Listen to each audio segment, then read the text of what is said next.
Hello, sewing friends and patrons of Creating Hanley. I am the Hanley at Creating Hanley. Thank you for joining us for another episode today. As you can see on our block, we are doing the kitty block today. Yay! So, I have another rendition right here of our kitty block. Yay! This is what we're doing today. So, I always have this white light like right in my head. I swear I'm not an angel. So 2 10-inch squares. This is what you need. So we're just gonna start right off because I started this video like 4 times already, and yeah, we're just gonna blast through this. Okay, let's see if we can do it. Let's see if I can do it right this time. It is 1 o'clock in the morning though, so you know I'm always recording at weird hours. Okay, so we're gonna do this kitty block quilt today. And I wanted to do this for a client of mine. I am a pet sitter also. And one of my clients has a little kitten that scatters her fleece blanket from the window perch. And it always ends up in her water dish. So it's a weird setup anyway. It always ends up in a water dish and it gets soaked, and then, the people are on vacation and I'm like, your cat little thing is soaked. So I had this idea to create these little cat blocks and put a fleece backing on it and some ties to wrap it around the cat perch at the window. And so we're going to do this step by step. I think today the only video part we're going to do is just on how to make the block. So what you need is to make one block. So obviously it's pretty simple. One block needs 2 different types of fabric. So whatever that looks like for you. It doesn't have to be a solid, but I just did these 2 in solid and a print for the cat. Now, using a non-directional fabric is best. You can use a directional fabric like I did here with the words. And you don't have to line up the words because the way you cut the fabric, it actually ends up sideways. This is obviously the head. So the way you cut the fabric, the head ends up sideways. As you can see on here, this is kind of directional fabric. So it goes a different direction this way. But for the ears, I tried to make it as directional as possible, as I could. And I think it turned out okay, actually, anyway. But try to use a non-directional fabric, and that'll be the easiest. You have to think about this way a little bit, and you have to plan it out if you're doing a directional fabric, especially one that you want to read. Now, the cat doesn't really care. I'm sure of that.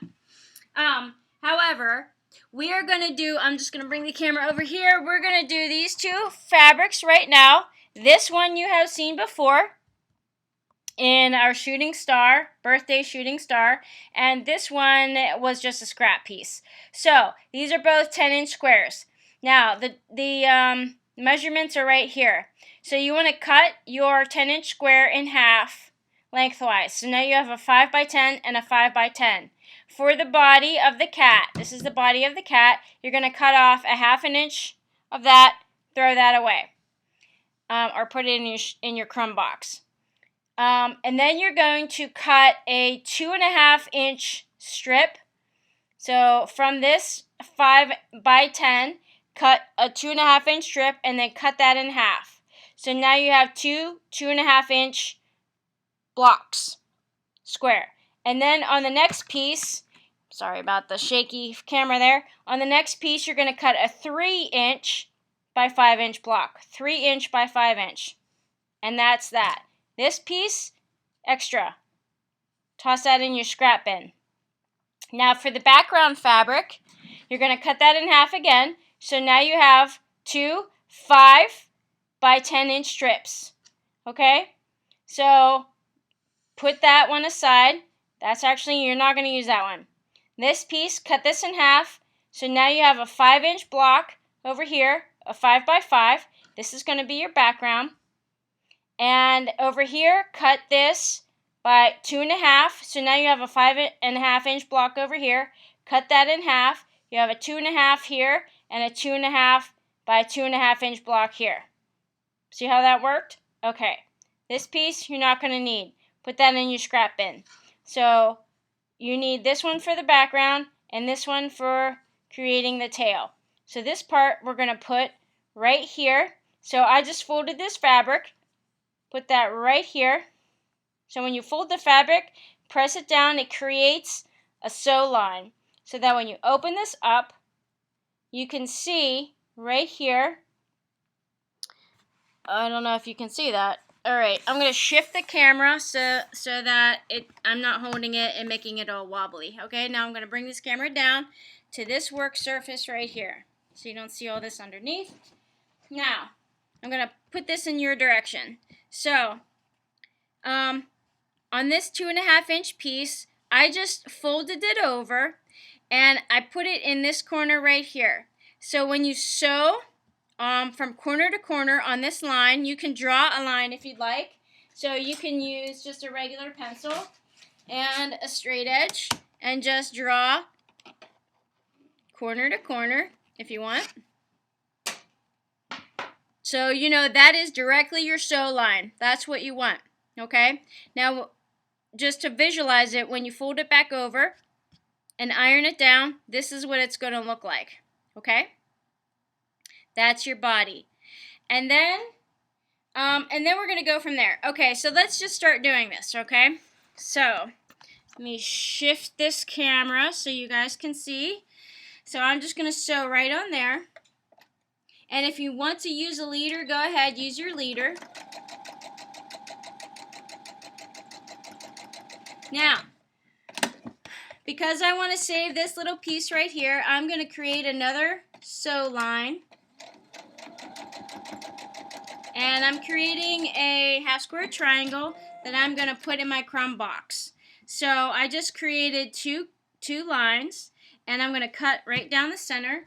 And you can use a rotary cutter or you can just use your scissors. It's small enough to do scissors. And now this piece, because I cut it, it's now created a half square triangle. This goes in my crumb box, okay? You're going to see that again in another episode. Now this creates the body. So you can press this open. I use a dry iron. So you can see here, I just use my dry iron. Press that open. Press it down. Again, when you're just pressing, that's all that means. You just press. Okay? You don't swirl it around. And now that's the finished body right there. This creates the tail, the back end of the cat. Okay? So we set that aside. Now, to work the head, well, we're going to save the head. To make the ears, you want to take your 2.5 by 5-inch rectangle of the background fabric, and then your 2.5-inch squares of the cat fabric, and then you're going to place them on your background fabric to create the head. So, to visualize this, you want to have your cat ears go, and I'm doing this for in the direction that you can see. So you want your cat ears to go like this. So if the cat face is right here, this is how you want your cat ears to go. I hope that makes sense, okay? So when you draw your lines, you want to draw corner to corner. And I already have lines drawn on here. Okay, so let's see. So again, and if you need to, visualize it and just like kind of fold the fabric over so you can see and put the face here and go, okay, that's exactly what the cat ear should look like. The straight edge should line up with the straight edge of the cat face, okay? And the angle line should come into the center of the cat head. So if you imagine the cat eyes are right here and the cat nose, this comes down to the center of the head. Okay? Hopefully that helps somebody. And then you can pin it if you want to. So for those of you who really want to pin this on this side right here, or this side, whatever is out of the way of your presser foot, and then just take this over, and you can use a leader if you want to make sure your fabric, because these are small pieces, and you're working on here, let's change this over a little bit. Now, if you take this end through your machine, this end can potentially get stuck inside the feed dogs down in the machine. So you always want to use a leader so that that does not happen. Now with this piece you have and because this is a flat side, your piece will not fall down into the machine. Okay, so you can do that if you'd like. Like so. And now I'm just going to spin this around because I want to create another scrap piece. I'm just going to sew down like a 1/4 inch or so away from the other sewn line. And then, so now I've created 2 sew lines. And then you just cut again right down the center of that. And then the smaller triangle goes in your crumb box. Smaller triangle goes in your crumb box. And this is what we created, right? And just another one of those. And then this opens up, and this is going to be a cat ear. So very gently open it up because it's on a bias. You don't want to stretch it too much, okay? So you can set your seam and then press. And then there's one ear. Okay, let's do the same thing on the other side. So we have the sew line from here to here, and if you need to visualize it, do that. And it should mirror this side, okay? Perfect. Perfect. All right, so I'm going in this way. I'm probably going to use a leader.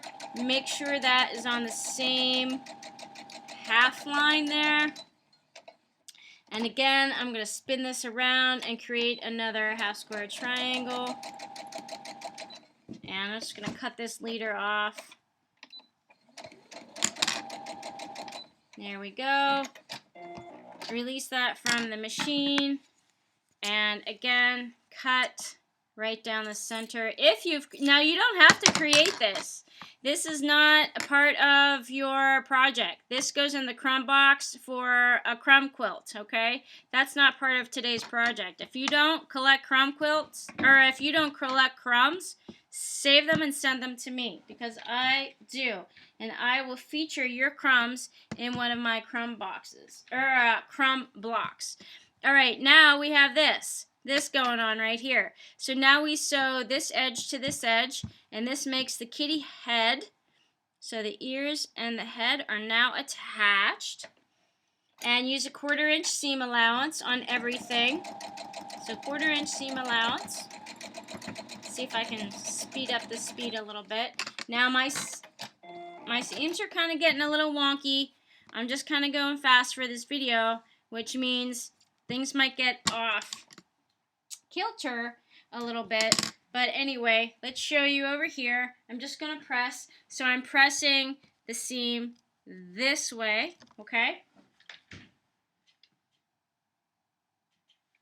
And it doesn't matter. You can use contrasting fabrics. So if you use fabrics that are close in colorways, you're not really going to see the cat so much. So you can use a light cat fabric in a dark background, or a dark cat fabric in a light background like I did here on pretty much all 3 of these, okay? So now we have the body here. That's the tail. We have the head here. And this is what it looks like so far, okay? Super. Now we take this part. This is our 5-inch block, and we just attach. And this is going to be our cat. Super easy, guys, right? So attach that, and so right sides together, and it should be a 5-inch square, so it shouldn't really matter which side you do it on. Now my edges are getting a little wonky and a little bowed, so you can see my edge here is a little bit bowed. Can you see that? Maybe from this side? No, you can't. Maybe. That is bad sewing. That is me just not meeting the edges correctly and just going too quickly for this video. So that is my fault. Yours should not do that if you take your time. So because of that, I am sewing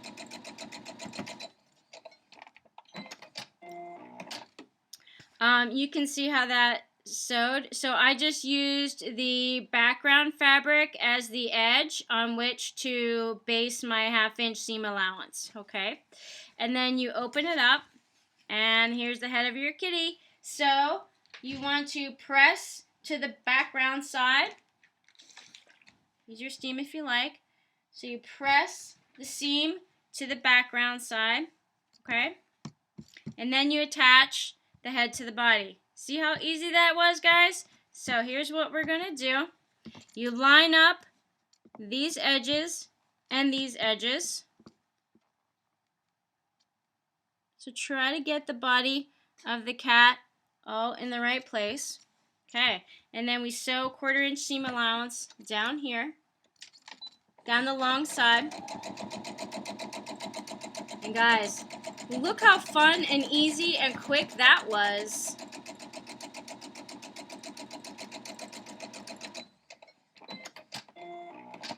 All right, here we go. And here is our cat block. Look how fun that was. All right, I'm going to press this open.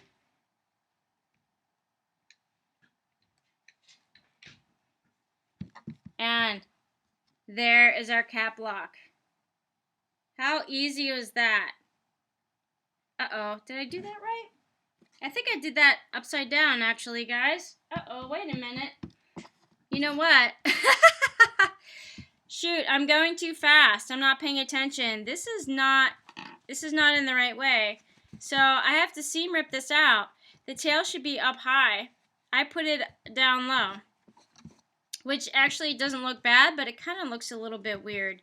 So now I have to do this in real time with you. I was hoping we could be like a real quick video, but no, I had to go and screw it up. So that's what happens. So what you do when you seam rip is you do like every 3 stitches or so, and just kind of on the backing usually is a little bit better, or wherever you can see the stitches, and you just rip those out, trying to be careful not to actually rip your fabric, just the thread. And then if you have a seam ripper like I do, I have this little, well, you can just pull it. Usually sometimes you can just pull the thread and it'll just come right out. Sometimes just like that. See how that worked?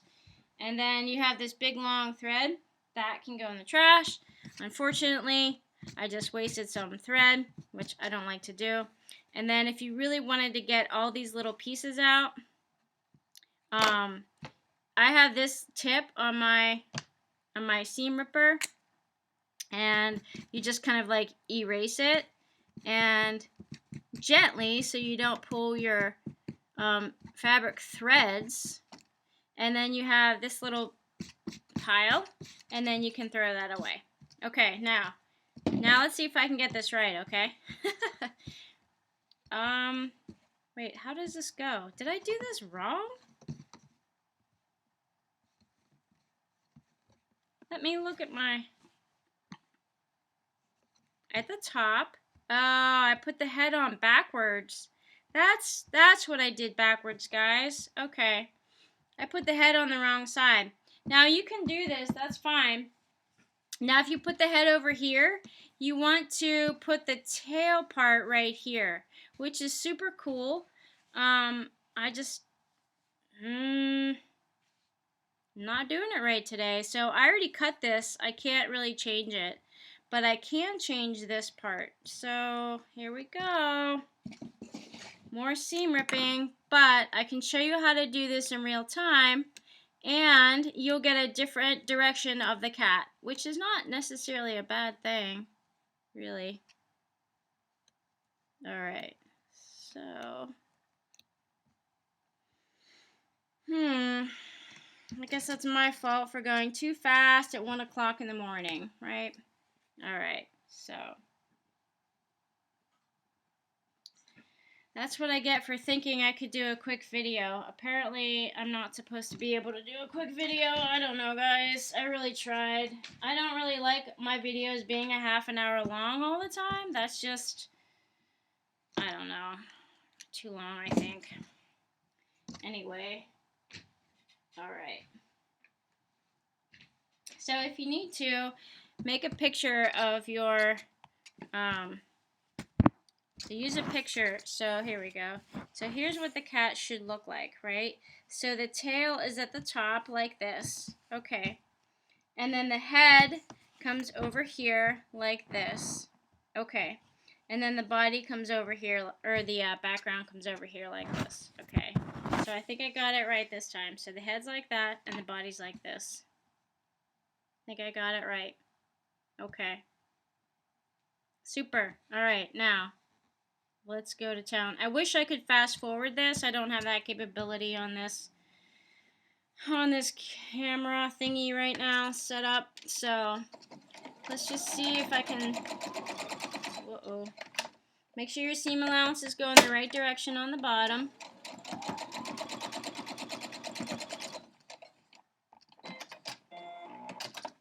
Okay.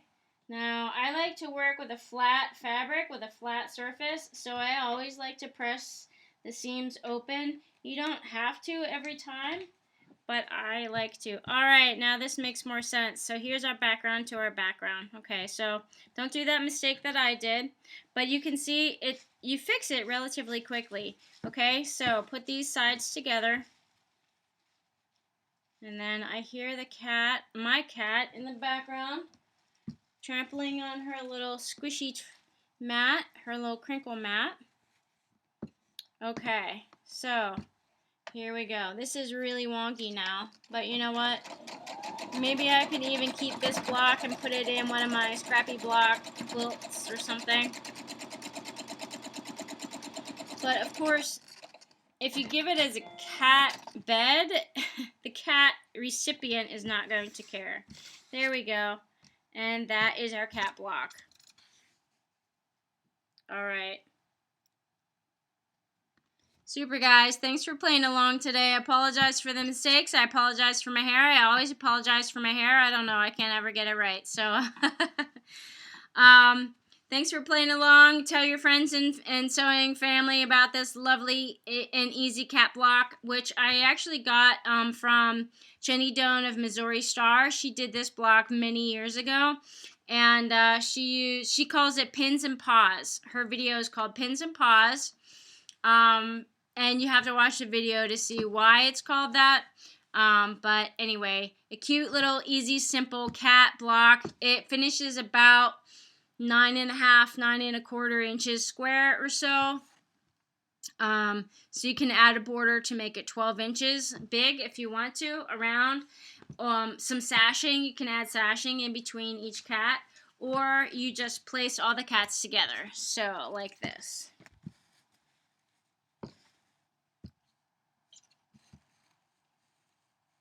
Just like that. All the cats go together.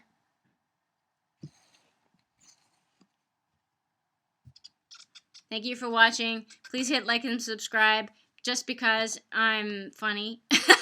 And hopefully this is a kind of a crazy sort of entertainment. You can watch me make all kinds of mistakes and then laugh at that and my hair. Oh my gosh. All right, time for bed, guys. You have a great day. We'll talk soon. Thank you. Enjoy. Bye.